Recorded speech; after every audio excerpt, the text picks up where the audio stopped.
Salam hörmətli izləyicilər, Göyçaydan İsmail Fəyal Mustafa Əvrəvan.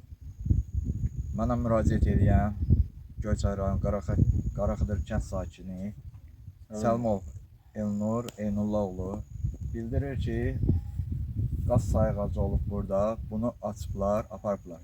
Bu da belə görünür ki, qaz idarəsinin əməkdaşları aça bilər yalnız.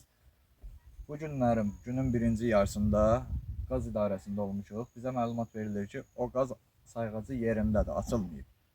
Biz də polis bölməsindən müraciət eləmişik ki, oğurluq. Bu da absurd fikirdir ki, qaz sayğacı smart tiplidir, gördüyünüz kimi. Kartı bu kişinin əlindədir. Smart tipli sayğacı heç kim aparmaz, çünki borçlu abonentdir da. Bunu nə metallom qəbul eləmir o sayğacı, nə bir şey. Buradan da özü də təsdiq edə bilər. Elnur bəy, siz dediniz ki, qonaq getmişik keçən həftənin ikinci günü. 6-cı günü gəlib görmüşsünüz ki, yerində yoxdur. Bulum qoyulub, sayğaca yox. Bunu da çatdıraq nəzərə ki, krant yerində bulum qoyulub. Bu da bilinir ki, qaz idarəsi tərəfindən qoyulub. Sayğac da qaz idarəsi tərəfindən götürüldüyünü deyə bilərik. Yalnız qaz idarəsinin, Göyçay üzrə qaz idarəsinin rəhbərliyi Pərviz müəllim bildirir ki, bizim işçilər götürməyib. Buradan da vətəndaş özü müraciət edir.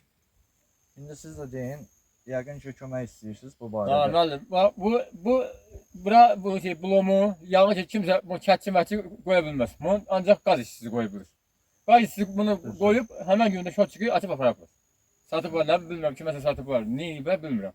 Mən xahiş edirəm ki... Sizin buradan istəyiniz budur ki, ölkə başçısından, bəli, cənab prezidentdən, baş prokurorluq Kamran Əliyev cənablarından siz kömək istəyirsiniz ki, və Azərqazın rəhbərliyindən ki, yəni bu nə qədərinə qanuna əsas verir ki, vətəndaşa bildiriş verilməlidir rəsmi qaydada ki, sayğac və yaxud müdaxilə olunub və yaxud vaxtı bitib, istismar qaydalarına uyğun açıb dəyişirik.